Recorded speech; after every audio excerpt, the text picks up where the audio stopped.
despite what's going on at the moment, I hope you're having a really decent weekend, whatever it is you're up to. It's not easy at the moment, let's be honest, as us fans. It's been it's a tough time, and let's be honest, and makes it even harder. I find it. I don't know about you, just watching football in general. I find it very difficult when West Ham are suffering. It's just you carry it everywhere. Do you know what I mean? You really do. It's very hard to then go and go, oh, I'm going to watch that game today and enjoy it.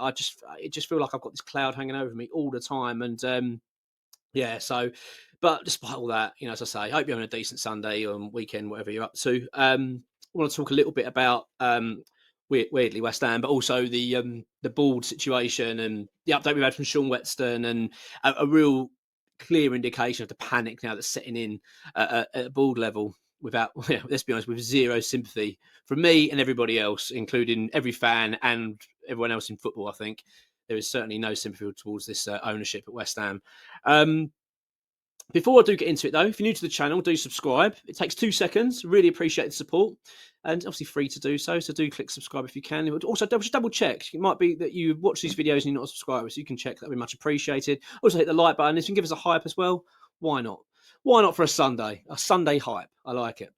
I've been quite mindful, to be honest, after doing yesterday's video, that I'm like many. I'm very down at the moment with regards to West Ham, and I'm feeling quite defeated. Actually, I feel like I'm accepting of relegation in a way. I'm kind of preparing my mind for it, and then at the same time, I'm realising this will hit me last night that I don't want to be feeling like that. I don't want to be down in tools and giving up. You know what I mean? And feeling like that's it and there's no way out of this. I mean, don't get me wrong, it's incredibly tough to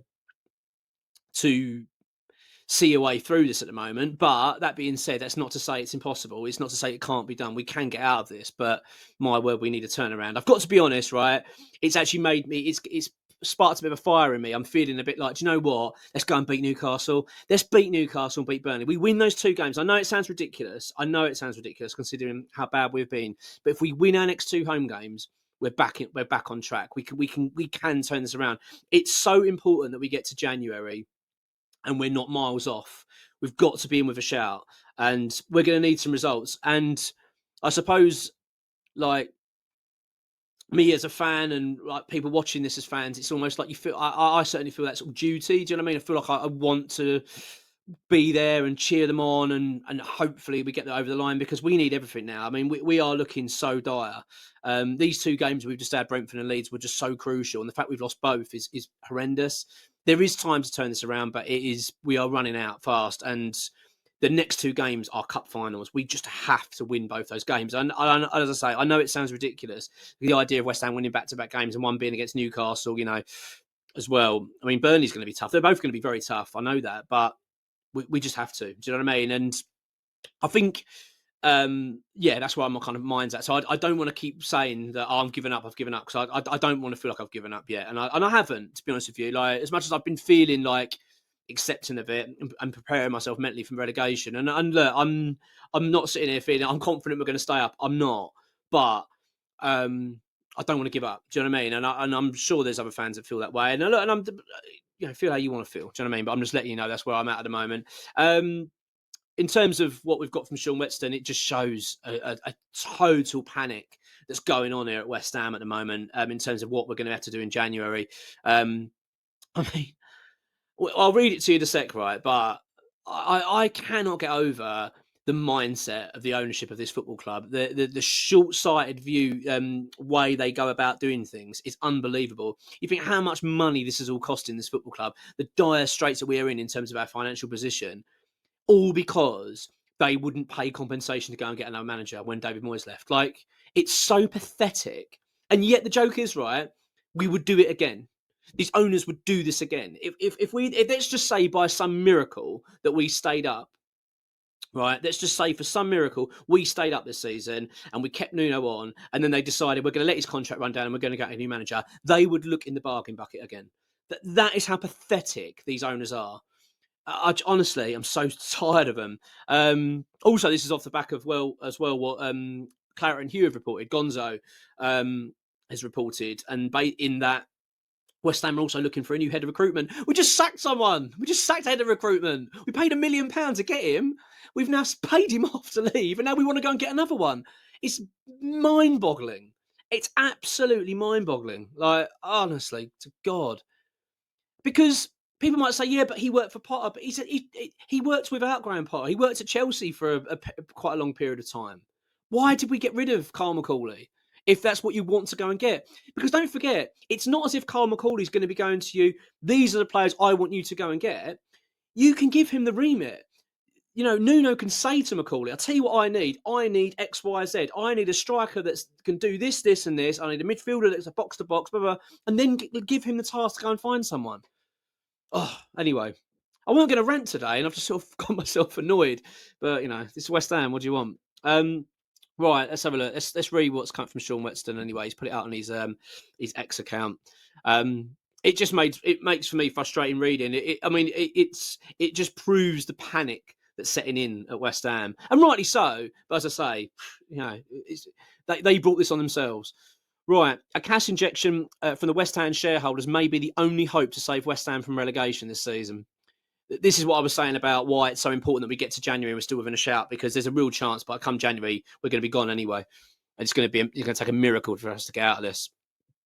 The Hammers appear to be in deep relegation form at the moment, and Nuno seems powerless as it stands to resolve the deep-rooted issues with the current unbalanced squad.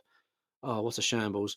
Backing the manager in January to rebuild the squad seems the only obvious lifeline to avoid the drop, but it won't come cheap in the January transfer window when prices are seriously inflated. Let's get the violin out, shall we? With 100 million, listen to this. This just boils your blood. With 100 million pounds of losses last season and a considerable loss forecast for this season, the board will need to inject capital to balance the books. They are crap, aren't they? These board are absolute shit.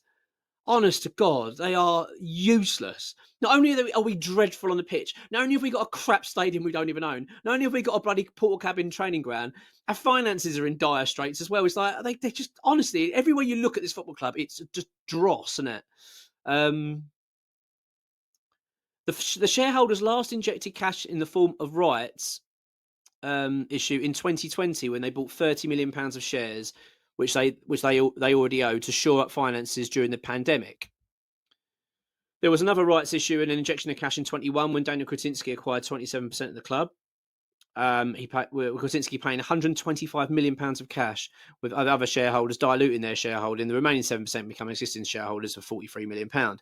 And look at this: in the last 4 years, there has been no cash injection from the shareholders. Why? We've been in positions in that time, in desperate positions just recently, where we've desperately needed money. You know, the whole summer we just had, sell before we buy. We've got to sell before we can buy. We've got to sell. Why didn't they inject money in then? It's fucking pathetic, isn't it? Current PSI regulations allowed the owners to inject up to 90 million pounds over 3 years to cover losses of 105 million pounds. So they can do 90 million pounds over 3 years. Well, we can do that now then, because we haven't put any money in. Shareholders can this is interesting. Shareholders can inject unlimited funds into the Premier League club as it stands, provided the money is secured as secure funding and is used to cover the club's losses, allow them to exceed the 105 million pound for PSR rules over the 3-year period. The club must submit financial plans for the next 2 seasons to demonstrate how they were going to manage the finances within the rules. Good God, and it is like just a mess. Just a total mess. Next month, the Premier League clubs will look to ditch the PSR rules, replace it with SCR and TBA. Oh, Christ, TBA, isn't that a bloody illness? That's TB. Which would limit the way cash injections from shareholders are treated in the top flight league. I mean, this gets a bit funny here, right? Any proposed change, I'd like it to come into force next season. Okay, not really worried about that. Over the summer, a senior club source said, we will inject funds if needed, allowed, and solves the problem. So basically, the club have operated in such a shambolic manner over the last few years. Well, considerable amount of times have always been here, and it's just their chickens coming home to roost, and now it's panic mode. Like, you just think back to when David Moyes left the club. You just think back to then, and they could have then gone and got the right manager. They had all that time to prepare as well. It wasn't as if David Moyes suddenly left and think, oh shit, what we're going to do. They had all that time to prepare. They could have gone, and I know I use this guy as an example, but I'm going to stick with it. Imagine if you just cast your mind back to them when David Moyes left at the end of that season, we'd gone and got Marco Silva. We'd have gone to Fulham and said, here's the 10, 12 million pound. We want that manager. We want this backroom team. And we would have and brought in the recruitment team that we need now. He would have been in his second season now. And I reckon we would have been doing well. I'm sure of it. But no, we went for Lopetegui because he was cheap. And then we went for Potter because he was cheap. And we've only gone for Nuno because he's available. It just so happens that Nuno wasn't sacked. He was dismissed because of he was sacked, but he was sacked for non-footballing reasons. That's why we jumped on it. But it's pathetic. That's my point. They're still doing it. They're still sticking to that ridiculous model of we don't pay compensation for managers, and yet they're in this position, and yet they will still believe they've been doing the right thing. That's the arrogance and the pathetic nature of our owners. An absolute shambles. So yeah, we're basically in for a roller coaster in January. I honestly, and usually I'd be excited by that. Do you know what I mean? Because usually we're fighting for something. You'd be like, oh yeah, if it was the other end of the table, we're going to go and spend a bit of money in January. It might get us over the line. This isn't a fun January. This is going to be dire. And I'm not convinced we're not going to be out of reach by then anyway. I'm really not. The fixtures are not good. We are in dire straits. We are in a position now where we have to beat Newcastle and we have to beat Burnley. They are two must-win games. I mean, we've got cup finals now at the end of the season. It's all cup finals for us. But the reality is, not only now have we got to beat the teams that we should be beating, and I use that term loosely now, should, we've now got to go and get results elsewhere. We're going to have to go to Liverpool and get a point or something. Do you know what I mean? It's those sort of games. We're going to need to go to Brighton and win. These are the kind of situations, this is the situation we put ourselves in.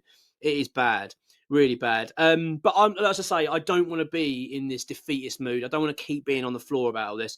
I know we are where we are, and I know it's not going to change anything, but we've got to believe, haven't we? We've got to believe that this is going to turn, that Nuno is going to get a tune out of this team, and we are going to start getting results and seeing better performances. Bloody hell, we need it. Anyway, look, that's all I've got to say today. Hope you're having a good one. Enjoy the rest of your Sunday. I'll be back tomorrow with a video. There'll be an update from X tomorrow as well, some news behind the scenes. So we'll see what's going on, all right? I know you can't wait. Anyway, have a good one. Come on, your irons.